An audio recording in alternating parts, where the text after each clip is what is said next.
Hello जी, नमस्कार। स्वागत है आप सभी का दोस्तों आज एक बहुत ही महत्वपूर्ण प्रश्न में। दोस्तों आज का जो प्रश्न है वो आप सभी के लिए बहुत बहुत महत्वपूर्ण है और आप सभी को इसके बारे में जानना अति आवश्यक है। दोस्तों प्रश्न क्या है पता है आपको? जी हाँ, पता है आपको, तभी ना आपने क्लिक किया। देखिए प्रश्न क्या है, बिल्कुल ध्यान से सुन लीजिएगा सर। प्रश्न है, भगत सिंह अहिंसा का साथ छोड़कर हिंसा का रास्ता क्यों अपनाए? दोस्तों ये जो प्रश्न है ना, भगत सिंह से जुड़ा हुआ है, जो हमारे देश के सच्चे और रियल हीरो हैं। प्रश्न है दोस्तों, भगत सिंह जो है वो अहिंसा का साथ छोड़कर हिंसा के रास्ता क्यों अपनाए? आपके मन में एक प्रश्न बन रहा होगा, क्या भगत सिंह पहले अहिंसा पर विश्वास करते थे? जी हाँ दोस्तों, सही बात है, बिल्कुल सही बात है। दोस्तों भगत सिंह जो थे वो पहले अहिंसा पर विश्वास करते थे, मतलब कभी वो अहिंसक प्रवृत्ति के थे, लेकिन बाद में कुछ उनके जीवन में घटना घट जाती है कि वो हिंसक प्रवृत्ति के हो जाते हैं, मतलब वो बाद में हिंसा पर विश्वास करने लगते। तो आखिर क्यों क्यों क्या हो गया जो भगत सिंह अहिंसा का साथ छोड़कर, अहिंसा के मार्ग को छोड़कर हिंसा के रास्ते को अपना लेते? आखिर कौन सी घटना घट गई थी? तो ये मजेदार प्रश्न है कि नहीं? जी सर, बिल्कुल बहुत मजेदार प्रश्न है। तो चलिए आज हम लोग इसी प्रश्न पर डिस्कस कर लेते हैं और बहुत ही बेहतरीन तरीके से समझने का प्रयास करते हैं। देखिए सर, आपको पता होगा भारतीय इतिहास की एक बहुत ही दर्दनाक घटना घटी है और उसका क्या नाम है पता है सर? जी हाँ, आपको पता है, जालियांवाला बाग हत्याकांड। नाम तो सुना ही होगा, जालियांवाला बाग हत्याकांड सर। जी हाँ सर, आप इस हत्याकांड के बारे में बिल्कुल जानते होंगे। ये घटना कब घटी थी? ये बहुत महत्वपूर्ण प्रश्न, इसलिए मैं इसका डेट भी दे दे रहा हूँ। जो जालियांवाला बाग हत्याकांड है ना सर, 13 अप्रैल 1919 को हुआ था सर। जी हाँ सर, कब घटा था ये घटना? 13 अप्रैल 1919 को। जी हाँ सर, पंजाब के अमृतसर में एक स्थान है जब एक बाग जैसा बना हुआ है, जालियांवाला बाग। तो वहां पर एक नरसंहार हुआ था, एक गोली बारिश हुई थी, गोली चलाई गई थी एक समूह पर, एक जनसभा पर। और उसमें क्या हुआ था सर, बहुत सारे सैकड़ों की संख्या में लोगों की जान गई थी और वो बिल्कुल अनजान थे, वो बेजुबान थे, उनकी कोई दोष नहीं थे, वो बिल्कुल निर्दोष थे और निर्दोष लोगों की जान चली गई थी इस जालियांवाला बाग हत्याकांड में। तो दोस्तों क्या हुआ था पता है? जब ये जालियांवाला बाग हत्याकांड हुआ था ना, उस समय भगत सिंह का जो उम्र था ना सर, वो बिल्कुल 12 साल था। उस समय हमारे भगत सिंह कितने साल के थे? बिल्कुल 12 साल के थे सर, बिल्कुल 12 साल के थे। और आपको पता है इस जालियांवाला बाग से जो उनका स्कूल है वो मात्र 12 मील दूर है। कितना मील दूर था? 12 मील दूर था। अब देखिए 12 मील दूर था, तो जैसे ही यहाँ पे गोली बारिश होने लगी, लोग मरने लगे, ये सूचना क्या होता है ना, आसपास फैलने लगी। और जैसे ही आसपास फैलने लगी, भगत सिंह को भी ये सूचना मिलती है कि जालियांवाला बाग में क्या हुआ, गोली चलाई गई है, बहुत लोगों की जान चली गई है। अब जैसे ही इनको ये सूचना मिला, इनके होश उड़ गया और ये क्या करते पता है? अपने स्कूल छोड़ छाड़ करके दौड़ते दौड़ते दौड़ते दौड़ते जालियांवाला बाग में जा पहुंचे। और दोस्तों जब ये जालियांवाला बाग में पहुंचते हैं ना, तो इनके साथ इन्होंने जो देखा, जो लोग मरे हुए थे, लोगों को रोते हुए देखा, खून बहते हुए देखा, ये सर इनका अंदर से हृदय परिवर्तन हो गया और ये सोचे कि मैं कर क्या रहा हूं, मेरे देश में ऐसी ऐसी घटना घट रही है और मैं पढ़ाई कर रहा हूं, बिल्कुल गलत बात। और ये उसी दिन से प्रण लेते हैं सर। अब क्या प्रण लेते हैं कि अब से, आज से मैं क्या करूंगा, अपना पढ़ाई त्याग दूंगा और अपनी पढ़ाई छोड़ छाड़ करके ये क्या करते हैं, देश की आज़ादी में कूद पड़ते हैं सर। तो देखिए टर्निंग पॉइंट कहां से इनका जीवन में आया सर? जालियांवाला बाग हत्याकांड। जैसे ही जालियांवाला बाग हत्याकांड की घटना जब इन्होंने देखा, तो इन्होंने क्या प्रण लिया कि आज के बाद से अब हम क्या करेंगे, देश की आज़ादी में अपना सहयोग करेंगे, देश की आज़ादी में अपना साथ निभाएंगे। और देखिए सर कितनी बड़ी बात है कि इनकी उम्र मात्र इस समय सर 12 साल है। सोचने वाली बात है,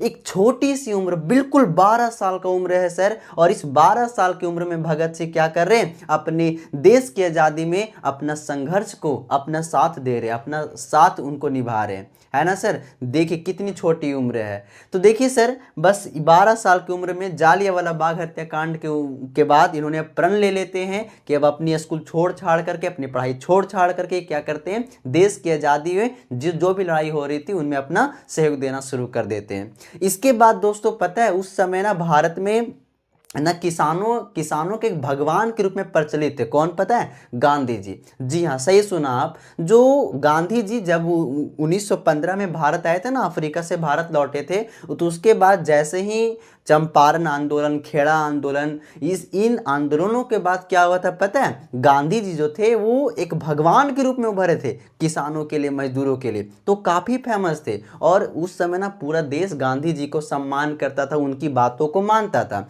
तो हमारे भगत सिंह भी इन्होंने सोचा कि हम भी क्या करेंगे, गांधी जी की बात को मानेंगे, वो जिस तरीके से आंदोलन को चला रहे हम उनके बताए हुए मार्ग पर चलेंगे। मतलब भगत सिंह किसको चुने शुरुआत में? गांधी जी को चुनते हैं। मतलब अब देखिए गांधी जी, आपको पता होगा कि उनके द्वारा 1 अगस्त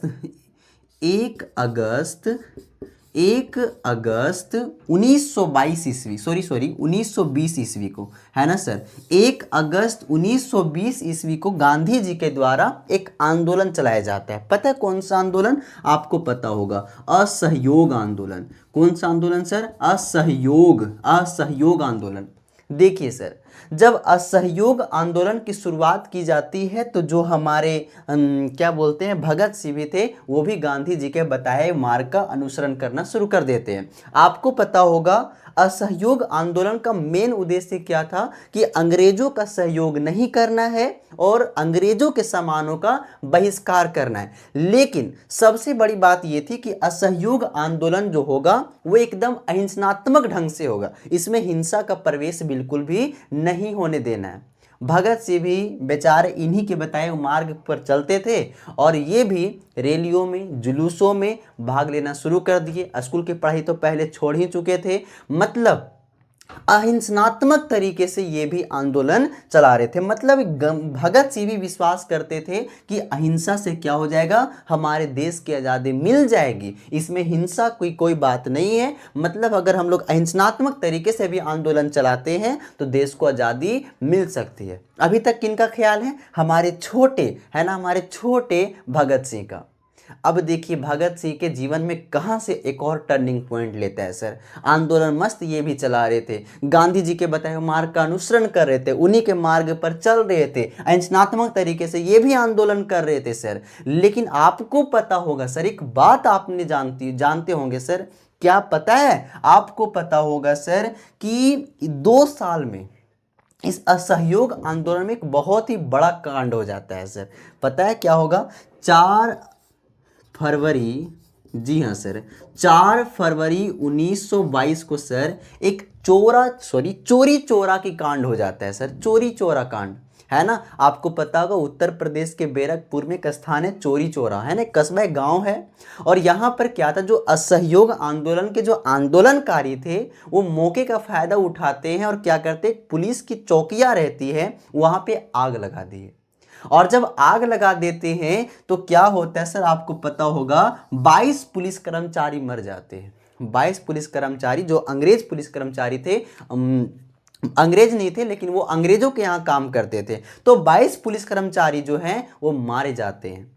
और जैसे ही ये घटना किसको पहुंचती है, गांधी जी के पास पहुंचती है। गांधी जी को जैसे ही पता चलता है कि असहयोग आंदोलन में क्या हो चुका है, हिंसा प्रवेश कर चुकी है, अब क्या होता है सर, गांधी जी काफ़ी नाराज होते हैं। और आपको पता होगा सर, बस 12 फरवरी, जी हाँ सर, 12 फरवरी 1922 को गांधी जी असहयोग आंदोलन को वापस ले लेते हैं।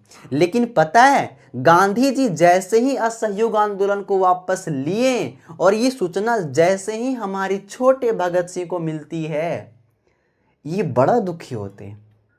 इन्होंने सोचा भाई ये क्या बात हो गई, गांधी जी ने सहयोग आंदोलन को वापस ले लिया।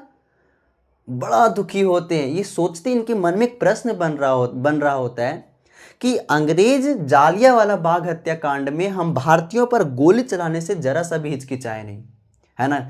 सैकड़ों की संख्या में क्या बूढ़े, क्या नौजवान, क्या बच्चे, क्या महिलाएं, सब पर गोली चला दी, बहुत सारे लोग मारे गए। तब अंग्रेजों को जरा सा भी हम भारतीयों पर दया नहीं आई थी।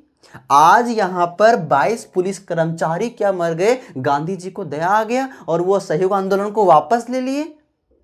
काफी दुखी होते हैं सर, बहुत दुखी होते हैं, और इनका जो अहिंसा पर जो विश्वास था ये अब टूट जाता है। ये बहुत गुस्सा होते हैं कि इन्होंने सोचा कि नहीं सर, हमारा देश ना अहिंसा से आजाद नहीं होगा, हमारे देश को अहिंसात्मक तरीके से आजादी बिल्कुल भी नहीं मिलेगी। और ये अब प्रण लेते हैं कि मैं आज से अहिंसा का साथ छोड़कर अब हिंसा का रास्ता चुनूंगा। क्यों? क्योंकि हमारे देश को सिर्फ और सिर्फ हिंसात्मक तरीके से ही आज़ादी मिल सकती है। तो देश को आज़ाद करने के लिए, देश को आज़ादी दिलाने के लिए दोस्तों इन्होंने हिंसा का रास्ता अपनाया। कब सर? जब गांधी जी के द्वारा असहयोग आंदोलन को वापस ले लिया गया। तो दोस्तों भगत सिंह ने किस प्रकार से अहिंसा का साथ छोड़कर हिंसा का रास्ता अपनाया, मैंने इस बात को आपको बताया। उम्मीद करता हूं आपको पूरी ये बात अच्छी से समझ में आई होगी। आई है ना सर? सच सच बताना। अगर बात समझ में आई होगी कि भगत सिंह ने किस प्रकार से अहिंसा का साथ छोड़कर हिंसा का रास्ता अपनाया, तो एक कमेंट कीजिएगा, एक शेयर कीजिएगा, और मन करे तो सब्सक्राइब भी कर दीजिएगा, क्योंकि इसी तरह का बहुत मजेदार प्रश्न मैं आपके सामने पेश करता रहूंगा रोजाना सर। तो चलिए, बहुत बहुत धन्यवाद। फिर मिलते हैं अगले वीडियो में।